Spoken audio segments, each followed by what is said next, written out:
오늘은 실패한 엘리의 자녀들이라고 하는 제목으로 하나님의 말씀 선포하겠습니다. 최근 아동학대가 사회적 이슈가 되면서 이번 한 주간은 기독교 교육에 대해서 깊이 생각해 본 그런 한 주간이었습니다. 여러분은 자녀를 어떻게 키우고 있습니까? 태권도, 피아노 학원, 영어, 수학 학원, 우리가 투자를 아끼지 않고 열심히들 보낼 것입니다. 그러나 많은 분들이 하나님의 축복, 하나님의 장자의 그 특권을 누리는 것에 대해서는 우리가 별 신경을 쓰지 않고 있습니다. 지식이나 돈이나 명예보다 하나님의 약속을 붙들고 살아가는 것을 우리가 강조하는 것, 그것이 진정한 축복입니다. 그러기 위해서는 죄는 어떤 모양이라도 버려야 합니다. 왜냐하면 죄 안에는 진노가 있고 죄 안에는 사망이 있기 때문에 그렇습니다. 여러분, 진노로부터 벗어나기를 원하십니까? 그렇다면 악을 즐기며 사는 삶을 정리하십시오. 죄가 있는 한 우리의 가진 모든 것들은 다 저주로 바뀌고 사망으로 바뀌게 됩니다. 요즘 정인이 사건으로 나라가 시끄럽습니다. 정인이를 입양했던 그 양부모 모두 다 목사 가정에서 태어나 기독교 교육을 받았습니다. 그리고 기독교 대학을 졸업하고 또 아버지는 기독교 방송국에서 PD로 일을 했던 사람이었습니다. 이들의 삶은 기독교를 떼고는 설명할 수가 없습니다. 그런데 어떻게 입양한 아이를 죽음으로 몰아갈 수 있겠습니까? 어떻게 이런 가정에서 이런 일이 일어날 수 있을까? 다들 믿을 수 없어 합니다. 하지만 약 3000년경에 기록되어진 하나님의 말씀은 이 시대에 벌어질 일을 정확하게 기술하고 있습니다. 제사장 엘리 가정이 나오고 그 자녀들이 점점 몰락해 가는 모습을 보여주고 있습니다.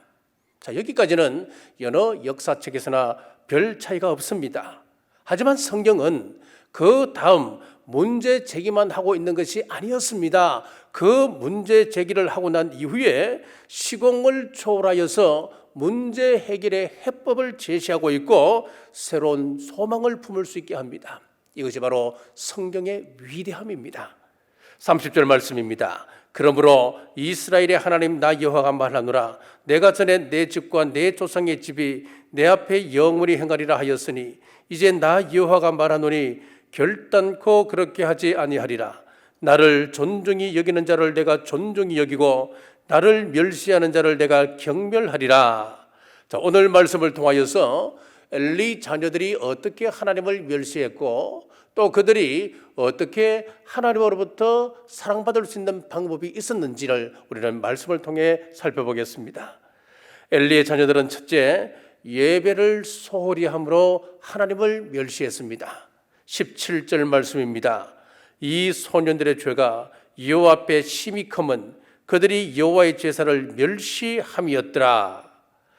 엘리의 두 아들들, 이들도 제사장들입니다. 목회자들입니다. 예배를 인도하는 인도자들입니다. 그런데 예배를 소홀히 했습니다. 멸시했다고 그랬습니다.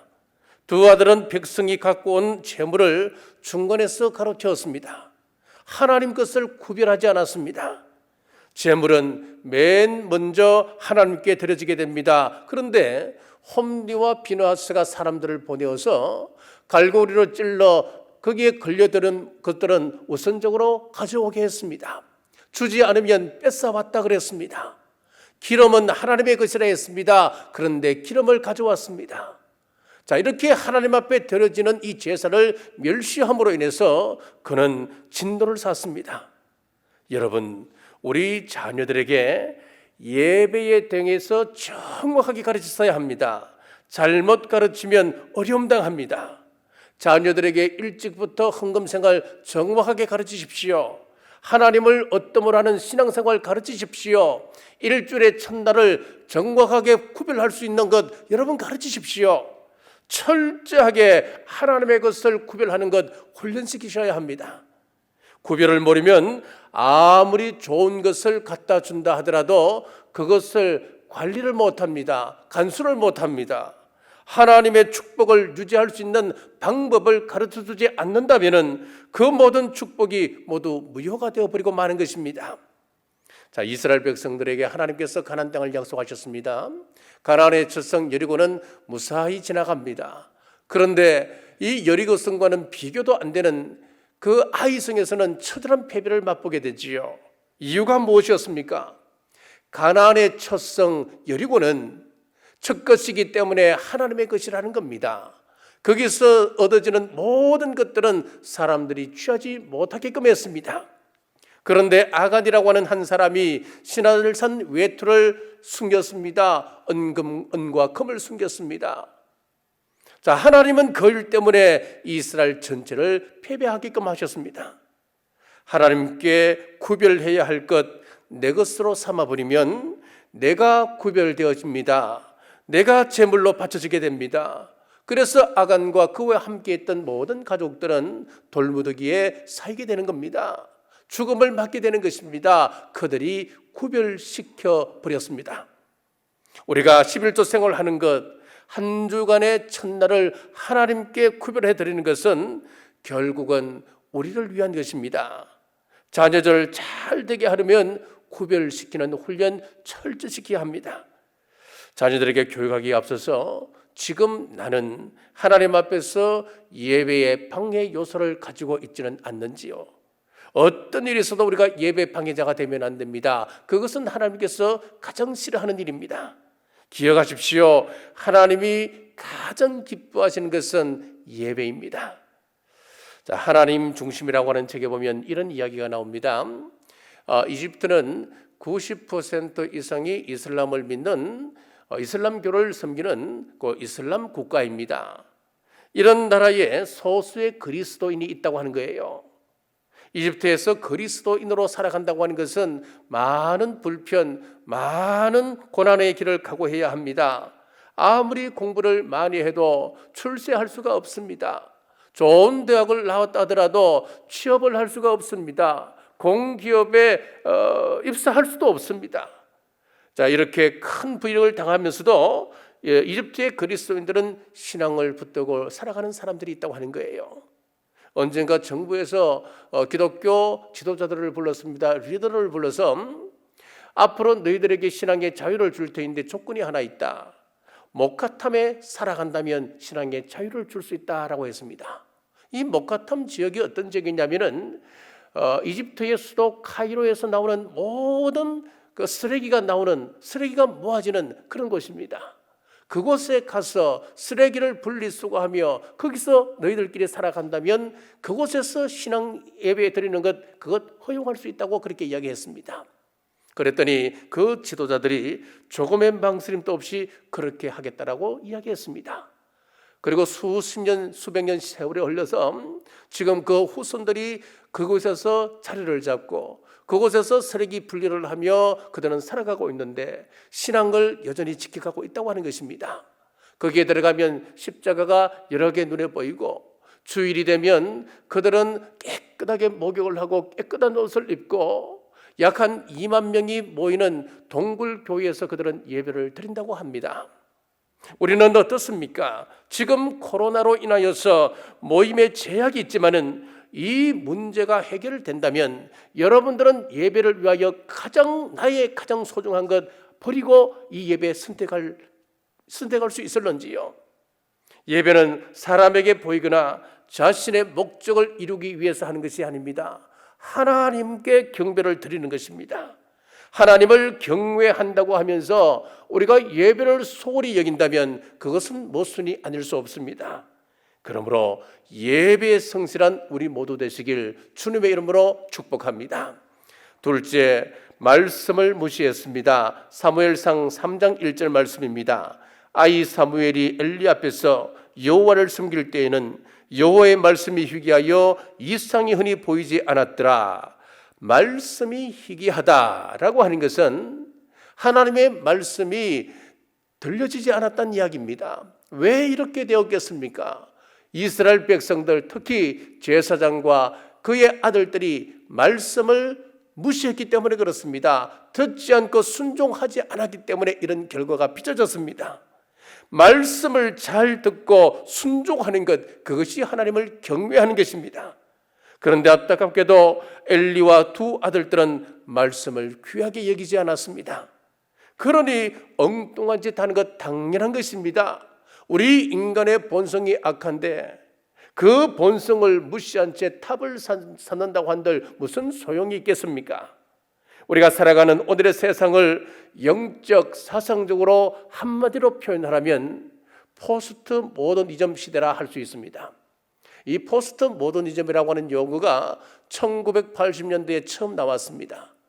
이 용어가 처음 나왔을 때에 제가 한 학기 포스트 모더니즘이라고 하는 주제로 이 강의를 들었습니다. 그때 이 강의를 들으면서 설마 그런 세상이 오려고, 설마 이 유교 사회에서 이 유교가 다 무너지고 포스트 모더니즘 사회가 되려고 그렇게 반신반의했습니다만은 지금 돌아가는 이 사회를 보니까 그 학문의 예측이 정확한 겁니다.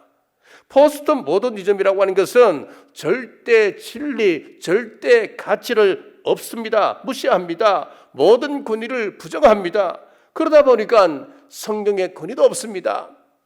예수 그리스도의 유일성도 부정합니다. 기독교를 다른 종교와 같은 종교로 취급해버립니다. 지금 이 시대를 보십시오. 교회를 우습게 생각합니다. 십자가를 멸시합니다. 성경을 비과학이라 말을 합니다. 하나님의 존재 자체를 아예 무시해버립니다. 부정해버립니다. 그러니 말씀이 사라지는 시대가 되고 만 것입니다. 오늘 본문의 시대가 이런 시대였습니다. 하나님의 말씀이 사라진 시대였습니다. 말씀이 없으면 어떻게 행합니까? 잠언 29장 18절 말씀에 보면 묵시가 없으면 백성이 방자히 행하거니와, 자기 멋대로 생각하고 자기 멋대로 판단하고 자기 멋대로 말하는 시대, 삶의 기준이 없어서 방자히 행하는 시대가 되어져 버리고 마는 것입니다. 백성뿐만 아니었습니다. 사무엘상 3장 2절 말씀에 보시면은 엘리의 눈이 점점 어두워가서 잘 보지 못하는 그때에 그가 자기 처소에 누웠고, 엘리 제사장의 눈이 어두웠다 그랬습니다. 육신의 눈이 어두운 것은 말할 것도 없고 그의 영의 눈도 함께 어두워져 갔다고 하는 것입니다. 엘리 제사장의 가정은 하나님의 영광과 임재의 상징인 법궤 곁에서 누워 자고 일찍 일어났습니다만은 그의 삶을 보면 하나님의 영광과는 거리가 멀었습니다.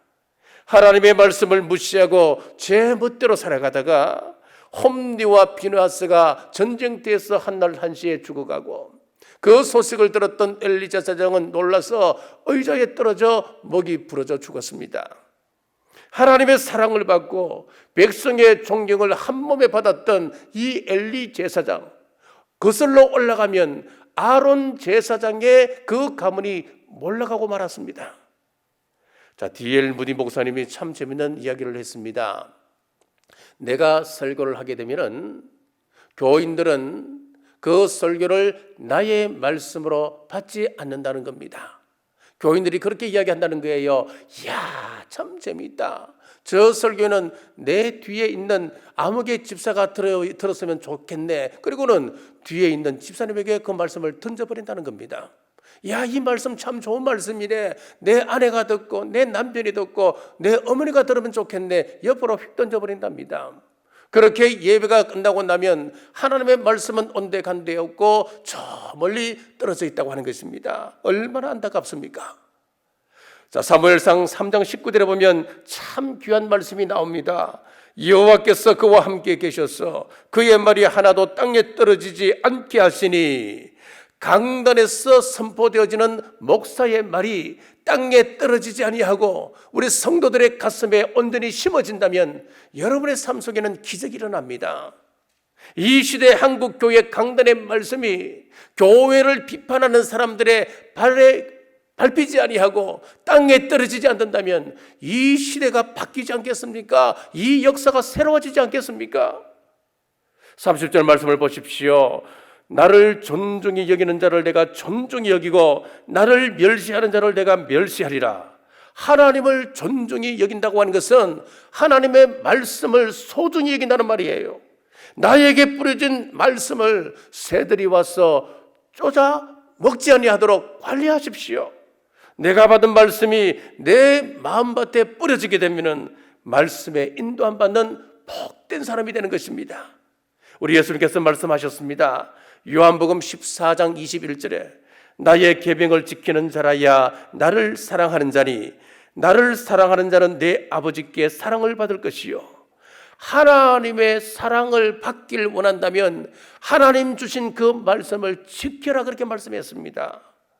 하나님, 오늘 여러분들에게 들려진 이 하나님의 말씀을 나의 말씀으로 바꿔 순종함으로 지킬 때에 나를 바꾸고 우리 가정을 바꾸고 우리 공동체, 나아가 이 민족을 바꾸는 능력의 말씀 되시길 주의 이름으로 축복합니다. 셋째, 하나님을 멸시했습니다. 22절 말씀입니다.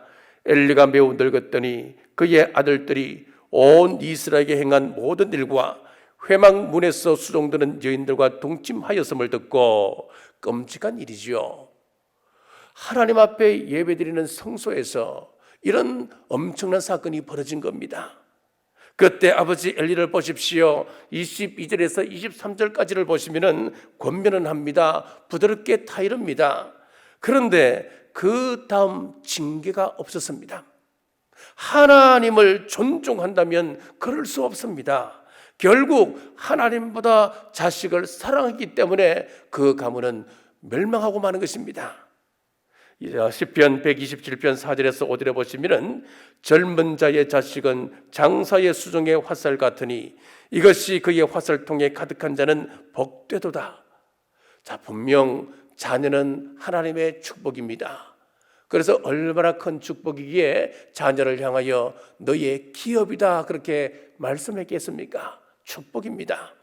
하지만 목표를 맞추지 못하는 화살, 9번 화살이라고 한다면 그것은 축복이라기보다는 저주에 가깝게 됩니다.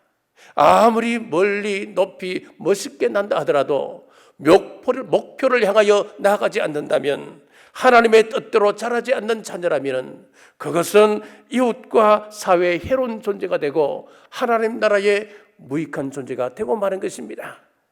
화살은 활 시위를 떠나면 다시 돌이킬 수 없습니다. 마찬가지로 우리 자녀들이 내 품에서 떠나게 되면 그때는 돌이키려고 해도 활 시위를 떠난 화살과 같이 돌이킬 수가 없습니다. 때는 늦게 됩니다. 영국의 시인이자 비평가인 콜리지에게 어떤 사람이 찾아왔습니다. 찾아와서 이런 이야기를 합니다. 저는 아이들이 자유롭게 생각하고 행동할 수 있도록 자유롭게 놔둬야 한다고 생각합니다. 왜 그러냐면 그래야 일찍부터 자기 스스로 결단하는 방법을 배우고 또 잠재력을 극대화할 수 있으리라 저는 믿습니다. 자, 이 말을 들었던 콜리지가 그 사람을 데리고 우리 밭에 꽃 구경을 하러 나가지요. 그리고 정원으로 데리고 갔습니다. 정원에 나가보니까 꽃은 하나도 없고 잡초만 무성한 겁니다. 그러니까 그 사람이 하는 이야기가, 아니 분명히 꽃을 보러 가자고 말씀하셨는데 왜 이 정원에는 꽃은 없고 잡초만 무성합니까? 그때 콜리지가 이런 이야기를 합니다. 여기가 예전에는 꽃으로 무성한 화단이었습니다. 그런데 작년에 8년 동안 제가 가만히 두었습니다. 왜? 자기들 스스로 한번 자라보라고, 멋대로 한번 자라보라고 놔두었더니만 꽃은 사라지고 잡초만 무성한 정원이 되고 말았습니다. 교육에는 두 가지 길이 있습니다. 세상 교육과 기독교 교회 교육이 있습니다. 성경 교육이 있습니다. 세상 교육은 자연주의 교육입니다.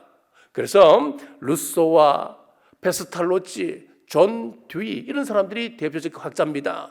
이런 사람들은 전부 다 성선설에 근거하고 있기 때문에 자율과 자주 그리고 민주주의식 교육을 그들은 강조를 했습니다.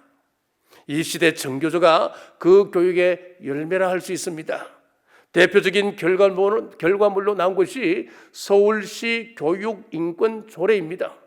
학생들은 학교에서 임신에 자유롭다. 그리고 성지향의 자유성을 가지고 있다. 즉 말하자면 동성애를 허용해버렸습니다. 모든 체벌은 안 된다 그랬습니다. 그 결과 어떻게 되었습니까? 아이들이 방임하게 되었습니다. 제가 몇 주 전에 문화고등학교 교장 선생님을 만났습니다. 만났더니 이런 말씀을 하시는 거예요. 며칠 전에 60세 가까이 되신 선생님께서 명퇴를 하셨다는 거예요. 왜 그러냐 하니까 이분이 체육 선생님이신데 한 교실에 수업을 들어갔더니만 아이가 엉덩이를 끝에 그냥 살짝 거치고 의자에 반쯤 누워서 딱 있더라는 거예요. 그래서 그 아이 보고 야야 똑바로 앉아라. 그랬더니 왜요? 그러더래요. 야 너는 너희 어머니 아버지 앞에서도 이러냐?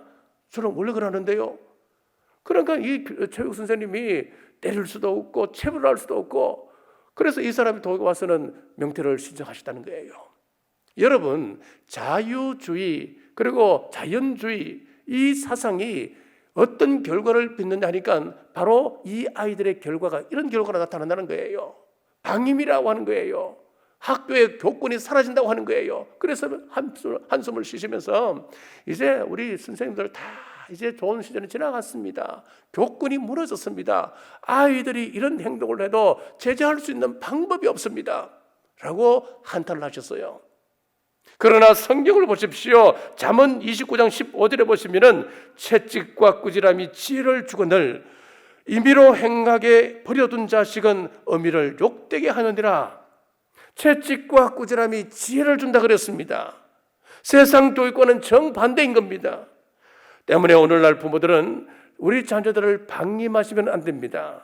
잘할 때는 칭찬해야 됩니다. 잘못할 때는 꾸짖고 채찍질을 할 수 있어야 그 자녀가 지혜를 얻고 마음의 어리석음이 떠나가게 된다 그렇게 성경은 말씀합니다. 잠언 23장 13절에서 16절입니다. 아이를 훈계하지 아니하려고 하지 말라. 채찍으로 그를 때릴지라도 죽지 아니하리라. 내가 그를 채찍으로 때리면 그 영혼을 소울에서 구원하리라. 내 아들아, 만일 내 마음이 지혜로우면 나 곧 내 마음이 즐겁겠고 만일 내 입술이 정직을 말하면 내 속이 유쾌하리라. 채찍으로 때리면 그 영혼을 구원할 수 있다 그랬습니다. 우리 하나님도 마찬가지입니다. 우리 사람들이 죄를 지으면 그냥 넘어가는 법이 없으십니다. 처절하리만큼 징계하십니까? 징계하십니다. 그리고 징계 후에는 회복의 길을 말씀하시는 겁니다. 호세아 선지자를 통하여서 우상 숭배로 인해서 하나님의 징계를 받아 갈기갈기 찢겨진 백성들에게 회복의 길을 말씀하십니다. 호세아 6장 1절입니다. 오라 우리가 여호와께로 돌아가자. 여호와께서 우리를 찢어서셨으나 도로 낫게 하실 것이요 우리를 치셨으나 사며 주실 것입니다. 백성들이 묻습니다. 우리가 회복되려면 어떤 일을 해야 됩니까? 그랬더니 호세아 6장 3절입니다. 그러므로 우리가 여호와를 알자 힘써 여호와를 알자 그랬습니다. 이 나라가 살고 이 시대가 살고 우리 가정이 살고 공동체가 사는 길이 있다. 네가 사는 길이 있다. 힘써 여호와를 아는 것이다 라고 말씀하셨습니다. 하나님을 아는 만큼 우리의 기도와 우리의 삶이 풍성해집니다. 모든 것이 흔들리고 무너지는 이 시대 하나님을 붙잡고 알아야 우리는 넘어지지 않습니다. 성경으로 돌아가야 합니다. 자, 그러면은 연약한 우리가 넘어지지 않으려면 어떻게 해야 합니까? 사무엘을 통하여 지혜를 얻습니다. 11절 말씀입니다. 엘가나는 라마의 자기 집으로 돌아가고 그 아이는 제사장 엘리 앞에서 여호와를 섬기니라. 18절 말씀입니다. 사무엘이 어렸을 때에 세마포 에봇을 입고 여호와 앞에서 섬겼더라. 21절 하반절입니다. 아이 사무엘은 여호와 앞에서 자라니라. 사무엘이 하나님과 사람 앞에서 은총을 받았던 이유가 무엇이었습니까? 여호와를 존중하며 그를 섬기며 그 앞에서 자랐기 때문이었습니다. 자, 교육하면 유대인들의 자녀교인 쉐마 교육을 우리가 떠올리게 됩니다. 자, 이 쉐마 교육의 핵심이 무엇이냐 하면 신명기 6장 5절의 말씀입니다. 너는 마음을 다하고 뜻을 다하고 힘을 다하여 내 하나님 여호와를 사랑하라. 쉐마 교육하면 뭔가 심오한 깊이 있는 전문적인 내용이 있을 것으로 우리가 기대를 하는데 다른 것 없습니다. 하나님을 힘써 사랑하라. 이것이 핵심입니다. 그렇습니다. 인생의 승리는 자신의 능력이나 자신의 재주에 달려있는 것이 아닙니다. 인간은 스스로 설 수 있는 존재가 못 됩니다. 하나님께서 함께 해주시지 않는다면 우리는 언제든지 넘어질 수밖에 없는 연약한 존재입니다. 그래서 성경은 누누이 권면합니다. 시편 34편 9절입니다. 너희 성도들아 여호와를 경외하라. 그를 경외하는 자에게는 부족함이 없도다. 하나님을 경외하면 만사에 부족함 없도록 만들어 주시겠다 했습니다. 이사야 33장 6절에 보면 귀한 말씀이 나오지요. 여호와를 경외함이 내 보배니라. 하나님을 경외하는 것이 정말 우리 인생에서 어떤 것보다 보배롭다, 그렇게 말씀하는 거예요. 시편 127편 1절에서 여호와께서 집을 세우지 아니하시면 세우는 자의 수고가 헛되며 라고 했습니다. 여기저기에 유혹이 많은 세상입니다. 그러니 우리 약한 우리 아이들 어떻게 배겨내겠습니까? 세상 사회에서 웬만한 것은 내 노력 여하에 따라서 결과를 냅니다. 그러나 자녀 문제만큼은 내 마음대로 되지 않습니다. 이 방법 저 방법 다 동원해보고 좋은 교육 다 시켜보지만은 내 뜻대로 되지 않는 것이 자식 농사입니다. 그래서 뒤늦게 깨닫고 하나님 내 마음대로 안 됩니다. 하나님께 바칩니다. 하나님 이 자녀를 이끌어 주옵소서 우리가 맡기고 두 손 들고 항복하는 겁니다. 그렇습니다. 하나님께서 우리 자녀들을 붙들어 주셔야 합니다. 하나님의 인도함을 받아야 우리 자녀가 바른 인격으로 사회 속에서 유익한 사람이 될 수 있는 것입니다. 하나님의 인도함을 받는 방법, 하나님께서 우리 자녀들의 삶 속에 들어와 개입할 수 있는 방법이 하나 있습니다. 그것은 바로 기도입니다. 어거스틴의 어머니 모니카가 방탕한 자식을 위하여 눈물 뿌리며 기도하고 있을 때에 그는 암브로시우스 목사님의 그 한마디 말씀에 큰 위로를 받았다고 합니다. 암브로시우스 목사님이 이렇게 말합니다. 어머니의 눈물의 기도를 먹은 자식은 망하지 않습니다. 어머니의 눈물의 기도를 먹고 자라난 그 자식은 하나님께서 결코 버리지 아니하십니다.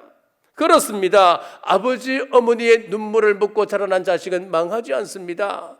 자녀들이 어머니의 기도를 듣고 어머니가 믿음으로 양육한다면 하나님께서 결코 그 자녀를 버리지 않고 반드시 그 자녀를 사용하신다고 하는 것입니다. 우리 하나님을 사랑하고 말씀을 존중히 여기는 자녀 될 수 있도록 기도하는 우리 모두 되시길 주님의 이름으로 축복합니다.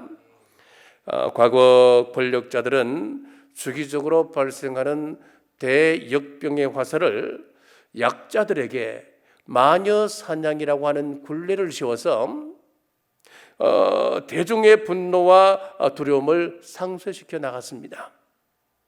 자, 이런 잘못된 관행을 과학이 발달한 현대에도 그대로 적용이 됩니다. 정치꾼과 정치지향적 언론들 그리고 기독교 안티들은 대중들의 욕망을 관리하기 위하여서 오늘날에도 여전히 콜로세움의 우리 신앙인들을 맹수의 밥으로 던져버리길 그들은 원하고 있습니다. 그래서 덫을 놓고 기다리고 있습니다. 이처럼 시대가 악하고 험하기 때문에 하나님의 도움이 아니면 우리의 신앙을 지키기 힘듭니다. 우리 자녀들의 신앙을 지켜나가기 힘든 것입니다. 우리 자녀들을 예배와 말씀으로 잘 양육하여서 하나님과 동행하고 축복을 간직하게끔 하십시오. 그리고 하나님의 대행자로 이 사회 속에서 선한 영향력을 끼치는 유익한 사람으로 그리고 하나님의 사랑받는 귀한 자녀로 세움받을 수 있도록 기도하는 우리 모두 되시길 주님의 이름으로 축복합니다. 기도하겠습니다. 하나님 아버지 감사합니다. 험한 세상 속에서 우리 자녀들 말씀으로 잘 양육하게 하옵소서. 우리 자녀들에게 하나님과 맺은 언약관계가 무엇인가를 잘 전수하여 순종할 수 있도록 도우시옵소서. 우리 자녀들이 망할 자의 길에 서 있으면서 흥할 것을 기대하는 어리석음을 버리고 돌이켜 하나님 앞에 정결한 자로 구별될 자로 세워지게 인도하여 주옵소서. 우리 교회가 비전 2027을 선포했습니다. 교회의 비전이 나의 비전 되어 기도하며 기쁨으로 동참할 때 교회를 통하여 역사하시는 하나님의 복을 누리게 하옵소서. 포스트 코로나 시대를 대비하며 메신저 뉴스라는 전도 콘텐츠를 준비했습니다. 이 도구를 잘 활용하여 복음의 문이 닫히기 전에 힘써 전하는 우리 남부의 권속들 되게 하옵소서. 다시 오실 예수님 이름으로 간절히 기도드리옵나이다. 아멘.